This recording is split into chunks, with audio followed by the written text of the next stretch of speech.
25 वर्ष तक मीराबाई वृंदावन में रही। कितने वर्ष? लगभग 50-55 वर्ष की आयु होने पर मीराबाई अब विचार करने लगी, मैं क्या करूं।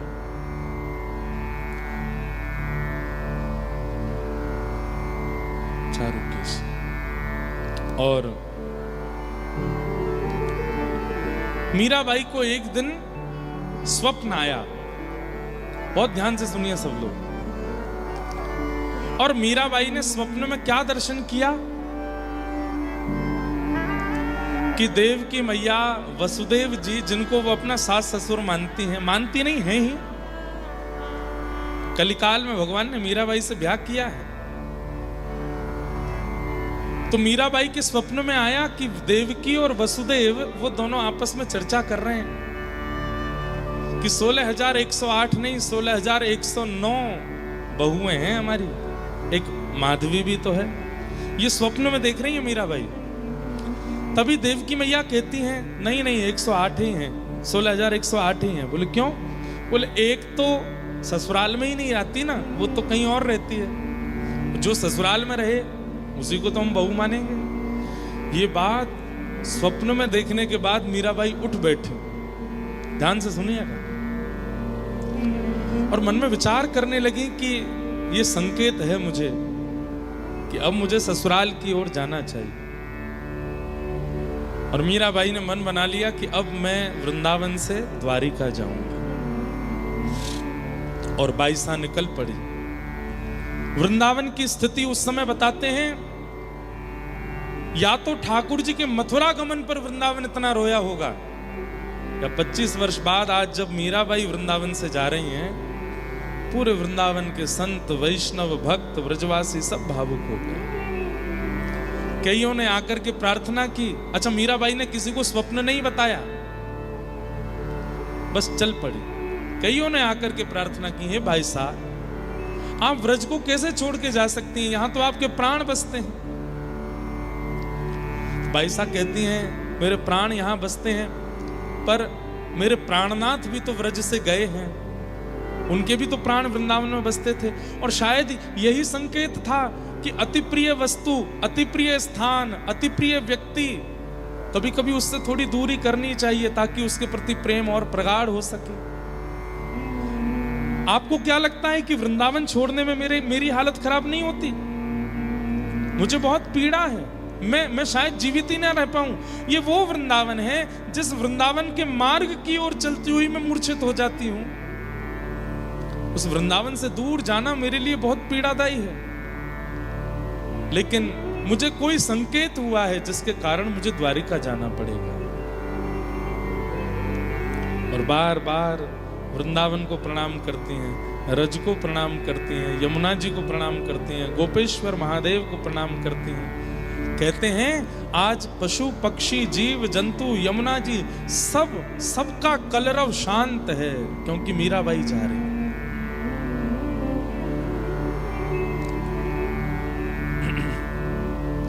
निकल पड़ी मीराबाई द्वारिका की ओर। वृंदावन के विरह में व्याकुल हो जाती हैं, रोने लगती हैं, कभी कभी वापस दौड़ने लगती हैं वृंदावन के लिए, लेकिन फिर संभाल करके फिर चल पड़ती हैं द्वारिका को। रास्ते में जितने स्थान पड़े, हर स्थान पर ठाकुर जी का स्मरण करते हुए मीराबाई जा रही हैं। और रास्ते में जितने भी स्थान पड़ते हैं, संत जन आते हैं, मीराबाई के साथ बैठ के सत्संग करते हैं। सब कहते हैं कि आप वृंदावन छोड़ करके कैसे जा सकती हैं। बाई सा कहती हैं कि श्याम सुंदर द्वारिका गए हैं और वहीं लीला विश्राम किए हैं, इसका मतलब ठाकुर जी वहीं विराज रहे हैं, मुझे बुला रहे हैं, इसलिए मैं जा रहा हूं। गिरधर के घर जाऊं मैं तो, गिरधर के घर जाऊं मैं तो, गिरधर के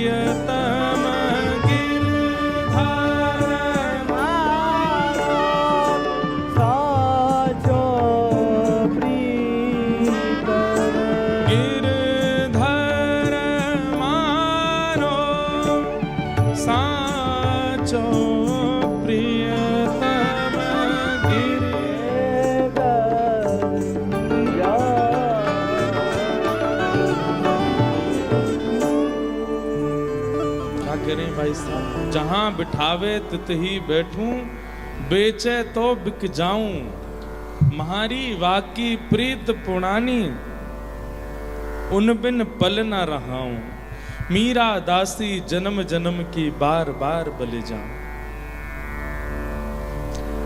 कई लोग बहकाते भी हैं भाई साहब को, आज तक आपके साथ अच्छा हुआ क्या है भाई साहब? कई लोग बहकाते भी हैं भाई साहब को, आज तक आपके साथ अच्छा हुआ क्या है भाई साहब? 10-12 वर्ष की आयु में आपका विवाह हो गया, ठाकुर जी ने क्यों नहीं रोका आपका विवाह? ऐसे कुल खानदान में विवाह हुआ जहां ननद, सास, देवर सब आपके साथ उत्पीड़ना करते, क्यों नहीं रोका ठाकुर जी ने? अरे आपके पति जिनसे आपका विवाह हुआ, उनके संरक्षण में कम से कम आपका भजन तो बनता था, उनको भी कुछ साल बाद आपसे छीन लिया, विधवा कर दिया आपको। क्यों नहीं आए ठाकुर जी आपकी रक्षा करने? इतना सब कुछ आपने सह लिया, आपका परिवार पूरा उजड़ गया, सब छोड़ छाड़ करके यहां वृंदावन में आकर के रहने लगी। यहां पर भी इतनी पीड़ा, इतने संकट, इतने विरह, इतना सब कुछ आपके जीवन में, क्यों नहीं आते ठाकुर जी? अरे अपने जीवन के 50 दशक पूरे कर चुकी हैं आप, अभी तक ठाकुर जी ने कृपा नहीं की। कितना लोगों ने बहकाया मीराबाई को, पर भाई साहब कहती हैं, जैसे राखे तैसे रहूंगी। इससे भी ज्यादा अगर वो कुछ करेंगे मेरे साथ, मुझे वो भी स्वीकार है, पर उन्हें नहीं छोड़ूंगी। उनके बारे में कुछ अनर्गल विचार नहीं ला सकते चित्त में। हम आप सबकी भक्ति कैसी है, हमारी अनुकूलता के जरा सी विपरीतता अगर प्रकट हो जाती है, हम ठाकुर जी के भजन में अविश्वास प्रकट कर देते हैं। पर बाईसा ने तो जीवन भर केवल कष्ट देखा है, लेकिन फिर भी अविश्वास नहीं लाई है अपने चित्त में, और क्या गाने लग गई? जहां बिठावे तित ही बैठूं, और अंत में तो ऐसा शब्द बोल दिया कि अब इसके बाद बोलेंगी क्या? बेचे तो बिक जाऊं, मीरा दासी जन्म जन्म की, फिर भी चाहे जो हो जाए मैं तो बार बार बलि जाऊं, मैं तो गिरधर के घर जाऊं, मैं तो गिरधर। भाई साहब की एक बात सुनिएगा बंधु, अगर इन विपरीत अवस्थाओं से मैंने कृष्ण को छोड़ दिया होता तो मैं ये बात मान लेती कि वो भी मुझे नहीं चाहते हैं। इन लोगों के बहकावे में आकर के विपरीत अवस्थाओं से अगर मैंने उनका त्याग कर दिया होता तो मैं ये मान लेती कि शायद वो भी मेरा चयन नहीं कर रहे हैं। पर इतनी अव्यवस्था, इतनी विपरीतता, इतने बहकावे, इतने लोगों के कहने ताने आने सब सुन करने के बाद भी मेरे चित्त में उनके प्रति प्रेम नहीं घटता है, इसका मतलब वो भी मुझसे प्रेम करते हैं। मैं कैसे छोड़ सकती हूँ उनको? मेरे साथ चाहे जो कुछ हुआ हो जीवन में, मेरे चित्त में कभी आया ही नहीं कि मैं उन्हें छोड़ दूं। अरे एक भक्त का स्वभाव होता है, वो अपने जीवन में घटने वाली घटनाओं को अपना प्रारब्ध मानता है। ठाकुर जी नहीं भेज रहे हैं उसके जीवन में कष्ट, बल्कि उन कष्टों से जूझने वाला जो बल है वो ठाकुर जी उसको दे रहे हैं। बाकी जो भी उसके जीवन में आ रहा है वो उसका प्रारब्ध है। बाईसा कहती है, मेरे साथ जो हुआ सब मेरा प्रारब्ध है, ठाकुर जी इसमें दोषी नहीं है, बल्कि उन्होंने तो मुझे बल दिया लड़ने का, जूझने का और हर स्थिति से आगे निकलने का। मैं उनको कैसे छोड़ सकती हूं? और मीराबाई का आगमन द्वारिका में हुआ। जैसे ही द्वारिका पहुंची है महाराज, सबको तो नर नारी दिख रहे हैं, पर बाईसा को अरे घूंघट कर लेती हैं, सक में सखियां खड़ी। आप घूंघट क्यों कर? बलभद्र जी जा रहे हैं सामने से, बलराम जी जेठ जी हैं हमारे, जेठ जी जा रहे हैं। सब सखियां कहती हमें तो दिख नहीं रहे। अरे वो गए ना, अरे वो सामान्य व्यक्ति हो। नहीं नहीं, बलभद्र जी हैं। थोड़ी दूर गई तो वहां कोई ऐसे ही सामान्य बैठा था, प्रणाम करने लगी। सबने पूछा कौन है? वसुदेव जी हैं, ससुर जी हैं, प्रणाम कर, आशीर्वाद दे रहे हैं। बोलने लगती हैं, आप आशीर्वाद नहीं देंगे? मैं इतने वर्ष बाद आपकी बहू आई हूं। सुनने वाले भी चौंक जाते हैं, ये कैसी बात करती है। बंधु, एक बात तो समझनी पड़ेगी, भगवान स्वयं अपने भक्तों का परिचय देते हुए कहते हैं, वाक् गदगदा द्रवते यस्य चित्तम रुदत्य भिक्षणम हसति क्वचिच्च विलज्ज उद्गायत नृत्यते च मद्भक्ति युक्तो भुवनम पुनातु। अपने भक्त का परिचय देते हुए ठाकुर जी कहते हैं, मेरा भक्त कौन है? बोले, वाक् गदगदा द्रवते यस्य चित्तम, जिसकी वाणी कभी गदगद हो जाती हो, जिसका हृदय कभी द्रवित हो जाता हो, जिसके नेत्रों से कभी भी आंसू आ जाते हो, जो कभी भी मेरे कीर्तन का स्मरण करके नृत्य करे, कभी भी हंसने लगे, कभी भी रोने लगे, जड़ चेतन किसी से भी बात करने लगे, मद्भक्ति युक्तो, वो मेरा भक्त है। संसारी भाषा में उसको पागल कहते हैं जो इस प्रकार की हरकत करता है, परंतु ठाकुर जी कहते हैं वो मेरा भक्त है, क्योंकि मेरे भक्त की स्थिति ऐसी हो जाती है, वो जड़ चेतन किसी को अन्य नहीं मानता, एक ही मानता।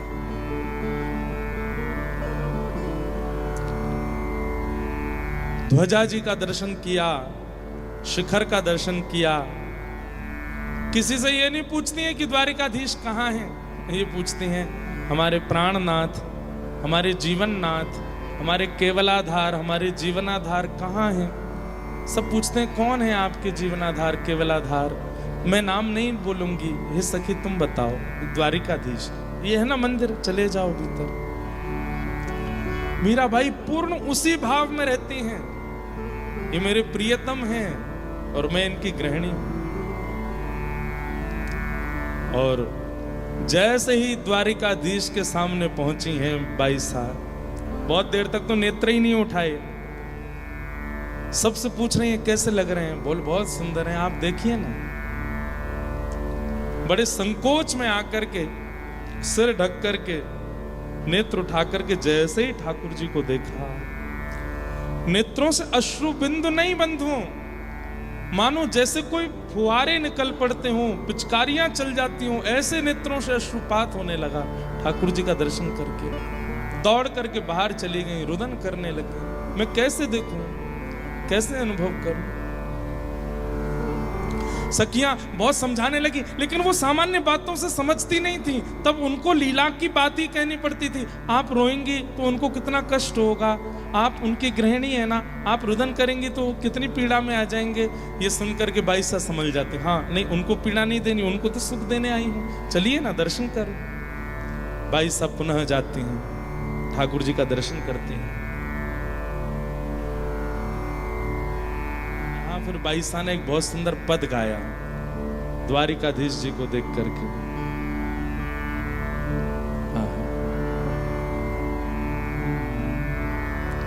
मारो मन हर लीनो रण छोड़, मारो मन हर लीनो रण छोड़, द्वारिका को राजा है राम रण छोड़, द्वारिका को राजा है राजा रण छोड़, मारो मन हर लीनो प्यारो रण छोड़, मारो मन हर लीनो प्यारो रण छोड़, मारो मन हर लीनो राजा रण छोड़, मारो मन हर लीनो राजा रण छोड़, द्वारिका को राजा है माखन चोर, द्वारिका को राजा है।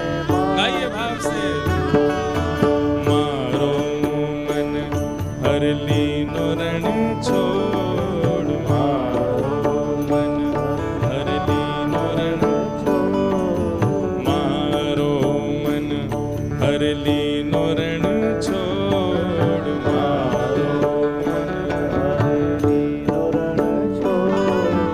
मारो को राजा है माखन चोर, द्वारिका को राजा है माखन। मोर मुकुट सिर छत्र विराजे, मोर मुकुट सिर छत्र विराजे,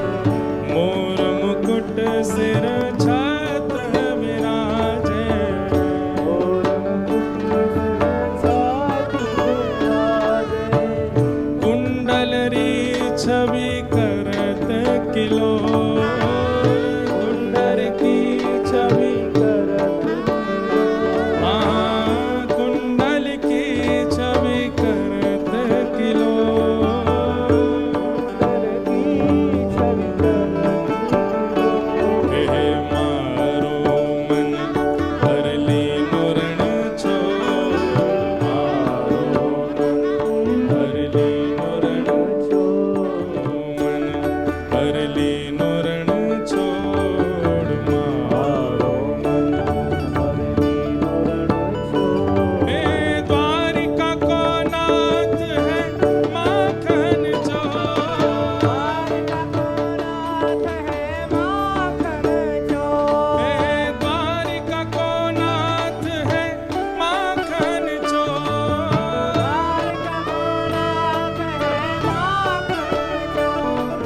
कह दीजिए इसका वॉल्यूम थोड़ा कम करें आप, बड़े वाले तबला का थोड़ा वॉल्यूम कम कर दीजिए।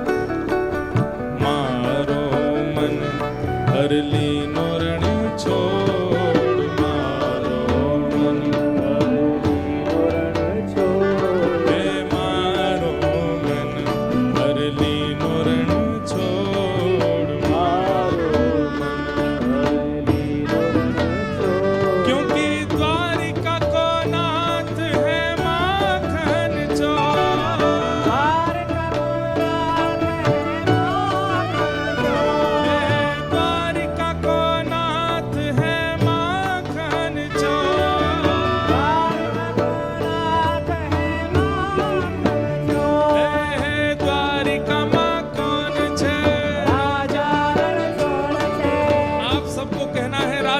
छोड़ छे द्वारिका मां कौन छे राजा रण छोड़ छे द्वारिका मां कौन छे राजा रण छोड़ छे माखन नो चोर छे राजा रण छोड़ छे माखन नो चोर छे राजा रण छोड़ छे तो गायों नो गोपाल छे राजा रण छोड़ छे सुदामा नो मित्र छे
मारो मन हरली नोरण छोड़ हरली नोरण छोड़ द्वारिका को नाथ है माखन चोर द्वारिका को नाथ है ओ द्वारिका नाथ है माखन चोर द्वारिका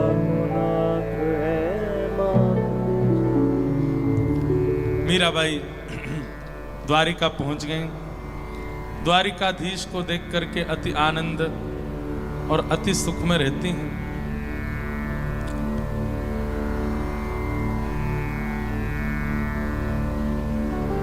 द्वारिका में 22 साल लीला कर रही हैं।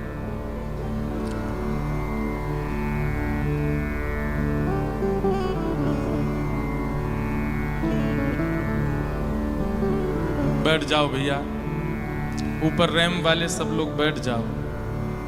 इनको बोल दो एक बार।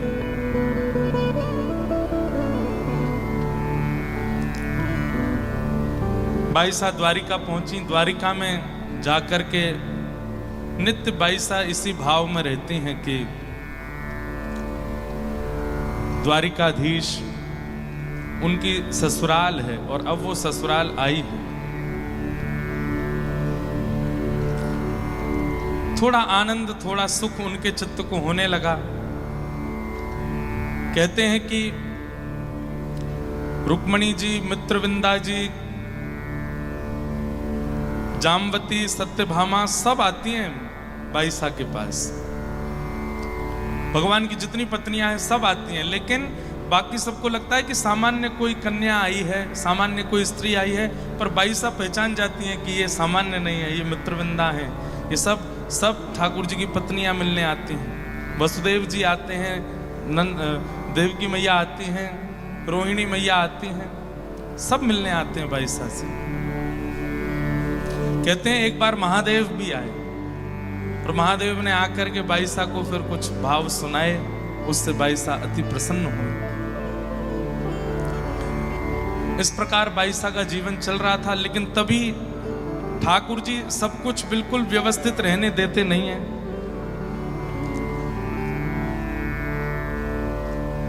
जब से मीराबाई ने मेवाड़ का त्याग किया, मेवाड़ में भुखमरी होने लगी। वैष्णव अपराध केवल मानवों को नहीं लगता है, ध्यान से सुनिए सब लोग, इधर देखिए। वैष्णव अपराध केवल मानवों को नहीं लगता है। वैष्णव अपराध कभी कभी भूमि, नगर, क्षेत्र, देश को भी लगता है। नाम मंच से लेना नहीं है मुझे, पर कई बार ऐसा अनुभव किया गया है। कई शहरों को देख करके, कई नगरों को देख करके, कई देशों को देख करके कि ये वैष्णव अपराध है, जिसके कारण यहां पर ये सारी गतिविधियां हुई हैं। ऐसा ही वैष्णव अपराध लगा है मेवाड़ को। जिस मेवाड़ का नाम सुनकर के राजघराना एवं बड़े बड़े योद्धा भी कांप उठते थे मेवाड़ का नाम सुनकर के, आज उस मेवाड़ की स्थिति कैसी है कि वहां स्वयं के पास अन्न नहीं है, दूसरों से मांगना पड़ता है। और ये अपराध लगा है मेवाड़ को मीराबाई का तिरस्कार करने पर। कितनी पीड़ा दी है राणा ने, विष पिलाया, सर्प से डसवाया, सिम भेज दिया, और कई तो हमने मंच से बताए नहीं है, कई और भी क्रियाएं की। मन चले व्यक्तियों को भेज दिया, जाओ अर्धरात्रि में मीराबाई के कक्ष में जाकर के दुर्व्यवहार करो उनके साथ। ऐसा तक भी भाव रखा है राणा ने। भरी सभा में मीराबाई कीर्तन कर रही हैं और वहीं सभा में कोई व्यक्ति दुष्प्रचार कर रहा है मीराबाई का। ऐसे षड्यंत्र किए मीराबाई के प्रति। ये सब वैष्णव अपराध है। अरे यहां मन में किसी वैष्णव के बारे में गलत सोचने ना अपराध माना जाता है, यहां तो मीराबाई के साथ किया गया है। और इन सब अपराधों का भुगतान पूरा मेवाड़ कर रहा है। वर्षों बीत गए हैं, मेवाड़ में वर्षा नहीं हुई है, खेती बाड़ी हो नहीं पाती है, सूखा पड़ गया है, लोग पलायन कर रहे हैं, दूसरे राजाओं से आश्रय मांग रहे हैं। राणा संभाल नहीं पा रहा अपने नगर को। तब एक बहुत बड़े ज्योतिषाचार्य को बुलाया, एक बहुत बड़े संत को बुलाया और उनसे पूछा, महाराज कई बार बड़े बड़े घर के लोग संतों को तब बुलाते हैं जब खूब सारे अपराध हो जाते हैं उनसे, और अपराधों के बदले उनके साथ जब होने लग जाते हैं, गलत होने लगता है, हर प्रकार की स्थिति करके देख ली, किसी से भी फायदा नहीं मिला, तो फिर संतों से बोलते हैं क्यों हो रहा है महाराज जी बताइए।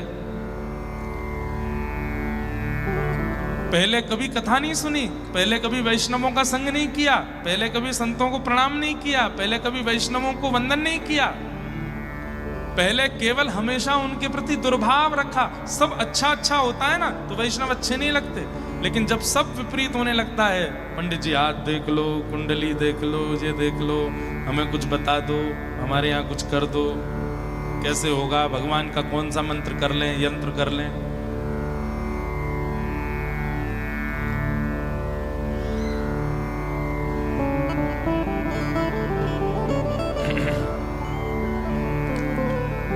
संपूर्ण मेवाड़ में भुखमरी हो गई और संत ने आकर के बताया, बोले कि इस पूरे मेवाड़ को एक वैष्णव का अपराध लगा है। राणा बोला, कौन वैष्णव? बोले मीराबाई। मीराबाई का नाम सुनते ही आंखें लाल पड़ गई। अरे वो तो ऐसी थी, वो तो ऐसी थी, हमारे भैया मर गए, उसके आने के बाद हमारे पिताजी का देहांत हो गया, हमारे कुल का ऐसा हो गया, वैसा हो गया, अच्छा है वो तो चली गई। संत बोले, और मत बोलो, अभी तो केवल भुखमरी हुई है, इससे ज्यादा अपराध करोगे उनका तो धरती फट जाएगी, सब समा जाएंगे इसमें, मेवाड़ का नामो निशान खत्म हो जाएगा। जानते नहीं हो तुम किसका अपराध कर रहे हो। तब राणा को जब इतने संतों ने और भक्तों ने समझाया, तब जाकर के उसके मन में थोड़ी बात आई। बोले अब कैसे दूर होगा ये अपराध? बोले अगर मीराबाई मेवाड़ को क्षमा करेंगी और यहां आकर के फिर से रहने लग जाएंगी तो ये संभव है। राणा बोला, वो तो कभी नहीं आएंगे, हमने जो उनके साथ व्यवहार किया उससे तो वो कभी नहीं आएंगी लौट करके। बोले कि कैसे भी बुलाओ, नहीं तो मेवाड़ का नामो निशान खत्म हो जाएगा। अभी तो जनता आश्रय ले रही है, कुछ समय बाद तुमको भी आश्रय लेना पड़ेगा दूसरे राजाओं का, और कोई उपाय नहीं है मेवाड़ को बचाने का। तुम ठाकुर जी की चाहे जितनी आराधना कर लो, जितनी पूजा कर लो, जितने 56 भोग ठाकुर जी के लगा लो, ठाकुर जी की प्रसन्नता से कुछ होना ही नहीं है। ये तो भक्त प्रसन्न होगा तभी होगा, क्योंकि एक भक्त का अपमान करने के बाद ठाकुर जी को चाहे जो जितना भी मना ले, ठाकुर जी मानते थोड़ी, रीझते थोड़ी।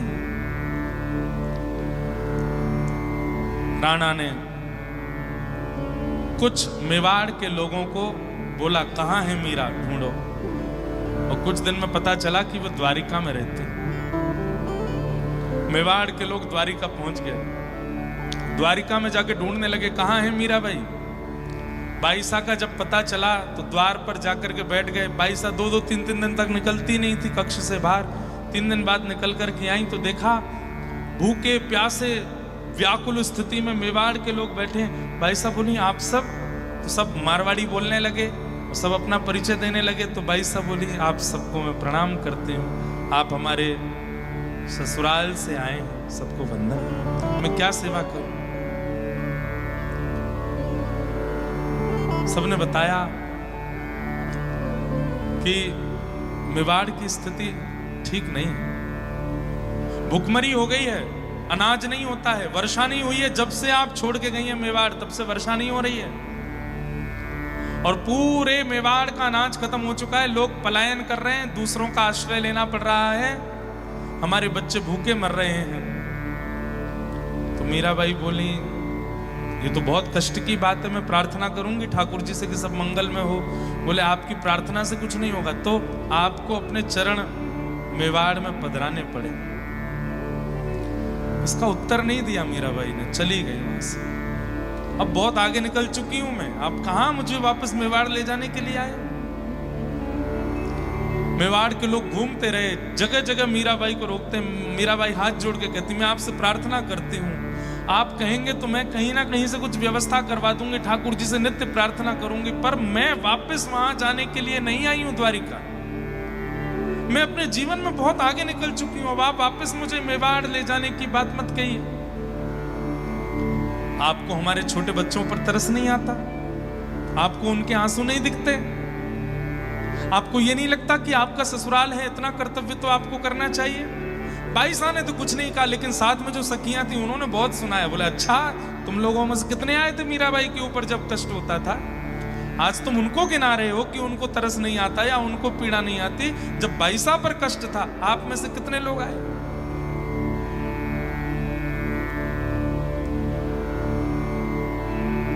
कुछ दिन पहले बापू की कथा सुन रहा था, तो बापू अपनी कथा में कह रहे थे, एक शायरी जैसी सुनाई। मुझे शायरी आती तो नहीं है, ना याद होती है।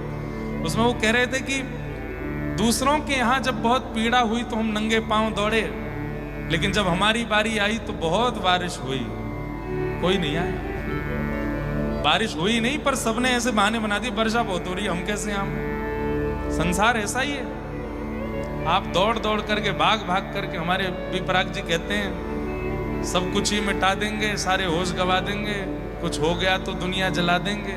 पर सबके लिए दुनिया जलानी नहीं है, क्योंकि दुनिया बड़ी बेकार है। यहां आप किसी के लिए कुछ भी कर मिटिए, जब आपके ऊपर बात आएगी ना, सबके बहाने आ जाएंगे, हम नहीं कर सकते। बाईसा अकेली रहती थी और उस अकेलेपन में राणा ने और उनकी बहन ने क्या नहीं किया उनके साथ। कितनी बातें तो हम मंच से नहीं बता पाते, क्योंकि क्या पता बताते समय आप उसको किस प्रकार ले लेंगे। हर वो पाप किया जो एक मानव विचार भी नहीं कर सकता, लेकिन कोई नहीं था मेवाड़ में मीराबाई के सामने खड़े होने वाला, साथ में खड़े होने वाला।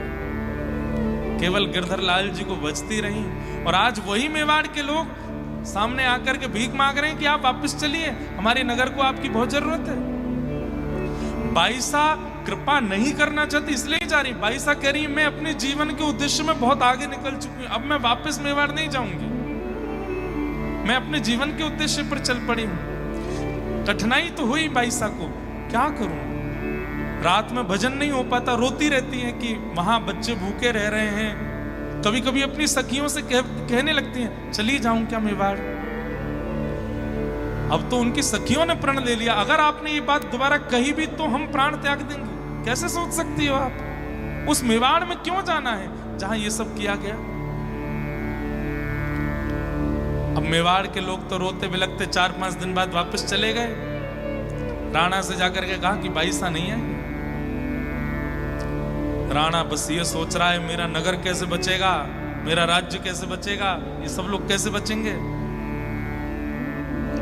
तब उसने ब्राह्मणों को भेजा कि वो ब्राह्मणों की, संतों की और वैष्णवों की बड़ी उपासना करती हैं, आप लोग जाइए और आप लोग जाकर के मीराबाई को लेकर के आओ।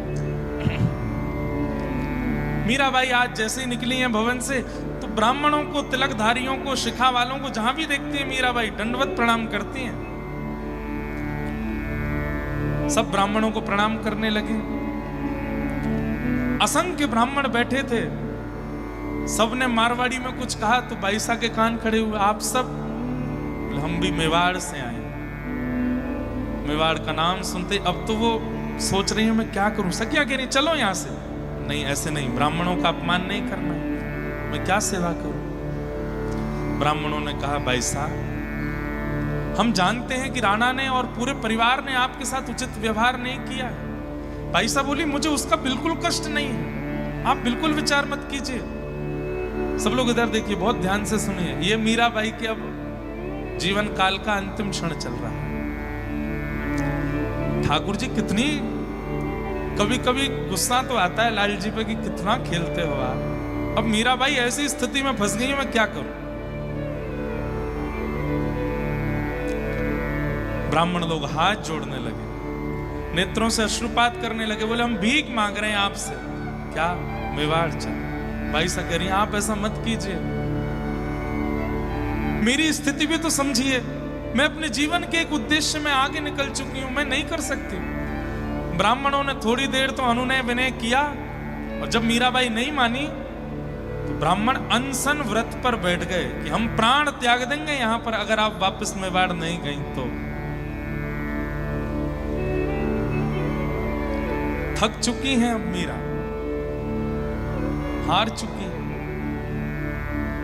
अपने आप को कक्ष में भी बंद नहीं कर पा रही हैं, एकांत में भी नहीं जा पा रही हैं। ब्राह्मणों की चिंता हो रही है, उनको प्राण निकल गए तो मैं मेवाड़ भी नहीं जा सकती हूं, मैं कहां जाऊं, अब क्या करूं, किस स्थिति का आश्रय लूं। मन में विचार करती है मैं प्राण त्याग देती हूं, समुद्र की ओर दौड़ने लगी रात को। मैं ही नहीं रहूंगी तो फिर कोई भी ये सब विचार नहीं चलेगा। लेकिन तभी सब सखियां रोक लेती हैं, हम क्यों हैं आपके साथ, और ये सब, ये वृंदावन जाना, द्वारिका आना, क्या आपको आपके उद्देश्य की प्राप्ति हो गई, हार मान गई आप, बिना श्याम सुंदर से मिले प्राण त्याग देंगी। बाईसा रो उठती। अब एक एक क्षण उनके लिए इतना भारी पड़ रहा है, मुझे निर्णय लेना पड़ेगा, अब मैं क्या करूं। बंधुओं, आज तक कभी मीराबाई ने ठाकुर जी से नहीं पूछा कि मैं क्या करूं, लेकिन आज मीराबाई जा रही है, और ये मीराबाई का अंतिम दिन है आज। भाई साहब सुबह सुबह निकली हैं मंगला में, और पता है आपको 100, 150, 200 ब्राह्मण नहीं है, हजारों ब्राह्मण आए हैं मेवाड़ से। और उन सब ब्राह्मणों को मीराबाई प्रणाम करके कहती हैं, चलिए द्वारिकाधीश से मैं आज्ञा लेती हूँ, यदि वे आज्ञा कर देंगे तो आज इसी वक्त मेवाड़ जाऊंगी, और मेवाड़ में जाकर के जैसा आप कहेंगे वैसा करके वहीं प्राण त्याग दूंगी। और यदि वे आज्ञा नहीं देंगे तो वही जाने अब वो क्या करेंगे। चलिए सुबह सुबह मंगला का समय है, सब ब्राह्मण जन खड़े हैं, द्वारिका के लोग, जैसे वृंदावन के लोग मीराबाई से प्रेम करते हैं ऐसे द्वारिका के भी करने लगे। सब बाईसा से कह रहे हैं कि बाईसा मेवाड़ मत जाओ। बोले मैं तो क्या ही बताऊं, अब ये कितना खेल खेलते हैं, अब मैं ऐसी स्थिति में हूं कि मुझे आज निर्णय लेना पड़ेगा।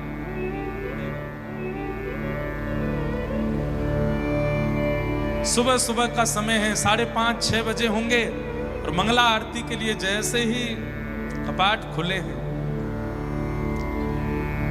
मीराबाई आज पहली बार प्रश्न चिन्ह के साथ द्वारिकाधीश को देख रही हैं, और मन में बस ये पूछ रही हैं कि मैं हार चुकी हूं, मैं थक चुकी हूं, अब मुझसे और नहीं हो रहा है नाथ।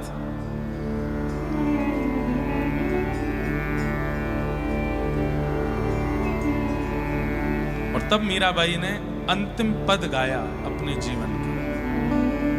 क्या कह रही है? साजन ज्यों जानो सुध लीजे, साजन ज्यों जानो सुध लीजे। हे साजन, हे प्रियतम, आप जैसे चाहो, आप जो चाहो, अब भी मेरी इच्छा कुछ नहीं है, पर अब मैं हार गई हूं, अब मैं थक गई हूं, अब मुझसे नहीं हो रहा है आगे, अब तो मेरी सुध ले लीजिए, अब तो मेरी ओर एक बार निहार लीजिए। साजन ज्यों जानो सुध लीजिए, साजन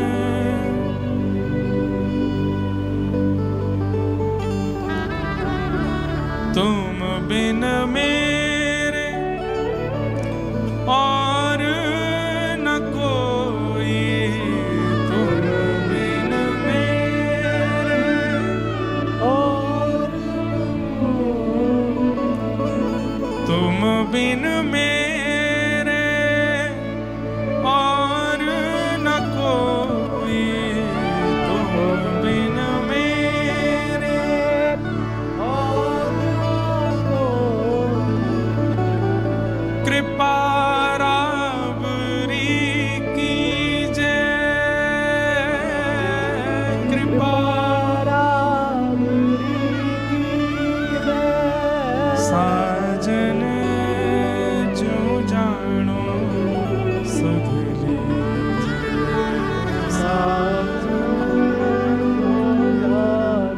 मेरा है कौन? मेरे दादाजी थे, मुझसे बहुत प्रेम करते थे, आपने बाल अवस्था में उनको मुझसे दूर कर दिया। एक से विवाह हुआ, अच्छा मित्र मिला जिसके संरक्षण में मैं भजन करती थी, उसको आपने मुझसे दूर कर दिया। मैंने मन में विचार किया कि मैं जिसको अपना मानती हूँ आप उसको मुझसे दूर कर देते हो। उसके बाद मैंने अपना किसी को माना ही नहीं, केवल आपको माना। आज मेरा कोई नहीं है, मेड़ता में कोई नहीं, मेवाड़ में कोई नहीं, वृंदावन में कोई नहीं, द्वारिका में कोई नहीं। तुम बिन मेरे और न कोई,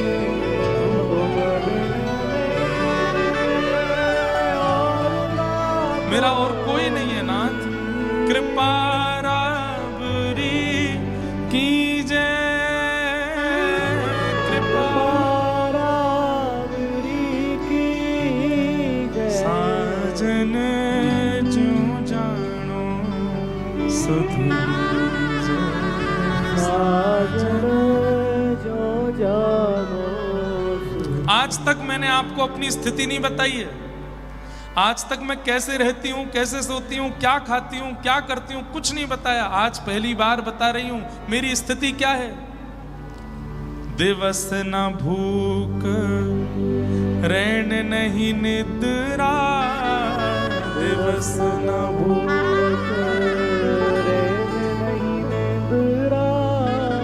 यूं तन पल पल छीजे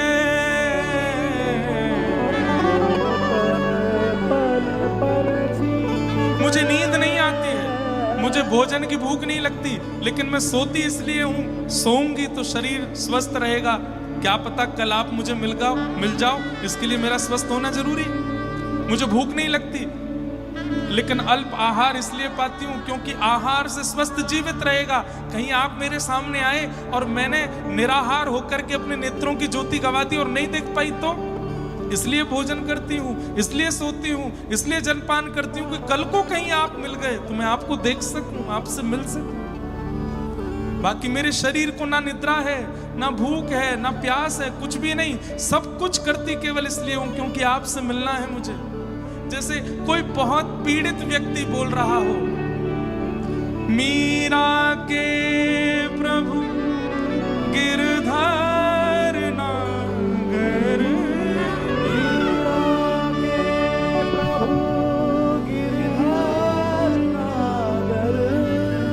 मिल बिछुरण मत दीजे,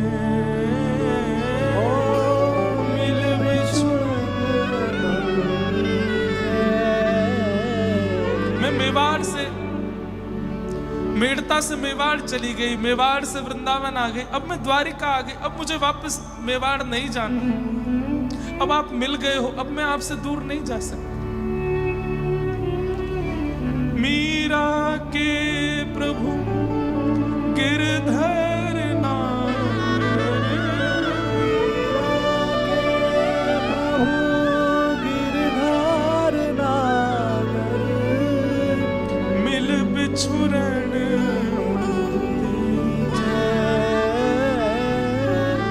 मिल बिछुरण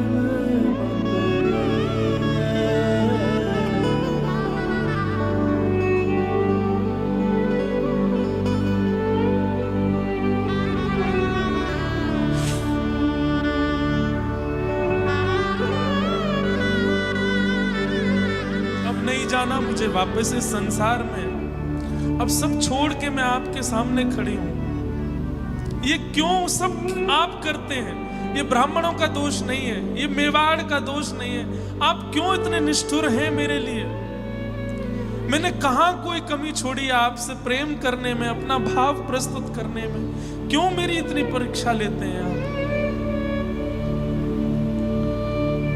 साजन जो जानो सुध लीजे, साजन जो जानो सुध।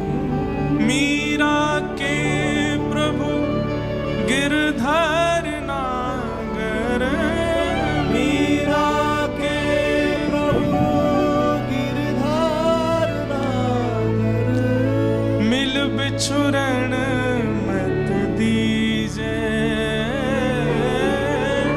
मिल बिछुरण मत दीजे। और जैसे ही मीराबाई ने कहा मिल बिछुरण मत, बस इसी की टेर लगाने लगी। चिल्ला चिल्ला करके कह रही है मिल बिछुरण मत दी। अब मिल गए हो आप मुझे, अब मुझे वापस मत भेजिए। ये क्या मेवाड़ का आपने मेरे सामने एक प्रस्ताव रख दिया है? अब मुझे वापस नहीं जाना संसार में। जैसे ही मीराबाई बार बार कहने लगी मिल बिछुड़न मत दीजिए, मिल बिछुड़न मत दीजिए, मिल बिछुड़न मत दीजिए। द्वारिकाधीश की मंगला आरती चल रही थी। श्री द्वारिकाधीश एक पोशाक में और सामान्य सी पाग, ज्यादा आभूषण नहीं पहने हुए द्वारिकाधीश ने। सुबह सुबह भोर का समय, ठंडी ठंडी ब्यार चल रही है, सूर्य धीरे धीरे उदय हो रहे हैं, हल्की हल्की अंधियारी है, हल्का हल्का उजाला है। हजारों लोग मीराबाई के निर्णय के लिए खड़े हैं। आज क्या निर्णय होगा? और मीराबाई बस अपलक नेत्रों से द्वारिकाधीश को देख रही हैं। मीरा के प्रभु गिरधर नागर, मिल बिछुरन मत दीजिए। और जैसे ही मिल बिछुरन मत दीजिए बार बार बोलने लगी। इतने में ही सहरा पहन करके, गले में सुंदर मालाएं धारण करके, नव दुल्हा का रूप धारण करके श्री द्वारिकाधीश प्रकट हो गए हैं। मानो एक दिव्य सूर्य की किरण जैसी आ गई हो। एक क्षण के लिए सबको लगा कि ठाकुर जी ने मानो सर्वांगन श्रृंगार किया, और अचानक इतना तेज मंदिर के अंदर से आया, सबने अपने नेत्र बंद कर लिए, कोई भी उस तेज को देख नहीं पा रहा है। किसी ने हाथ की ओट ली है, किसी ने हाथ रख लिए हैं, कोई अपने आप को छुपा रहा है। इतना तीव्र तेज मंदिर में प्रकट हुआ, कोई नहीं देख पाया। एक क्षण के लिए तेज प्रकट हुआ, और जैसे ही तेज विश्राम हुआ, तभी क्या देखते हैं कि बाईसा द्वारिकाधीश के गर्भगृह में है, और जैसे ही द्वारिकाधीश को आलिंगन करती हैं, द्वारिकाधीश अपने अंदर मीराबाई को समा लेते हैं। साड़ी पीछे धीरे धीरे अंदर जाती है, पुजारी जी दौड़ते हैं पकड़ने के लिए, मीरा मीरा मीरा, और जैसे पकड़ते हैं केवल एक छोड़ मीराबाई का हाथ में रह जाता है, और मीराबाई द्वारिकाधीश में विलीन हो जाती है। बोलो द्वारिकाधीश की। आज भी मीराबाई का वो इतना छोड़ द्वारिकाधीश के श्री अंग से बाहर है।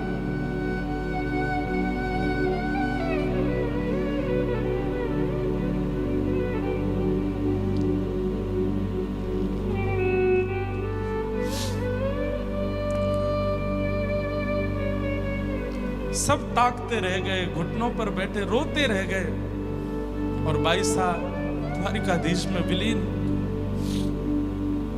आज भी आप द्वारिका का दर्शन करते हैं, वहां द्वारिकाधीश अकेले नहीं है, मीराबाई वहीं खड़ी है, उनके साथ है, उनके चित्त में विराजमान है। एकमात्र ऐसी भक्त है कलयुग की मीराबाई, जो प्रत्यक्ष ठाकुर जी में विलीन हुई है सबके साथ।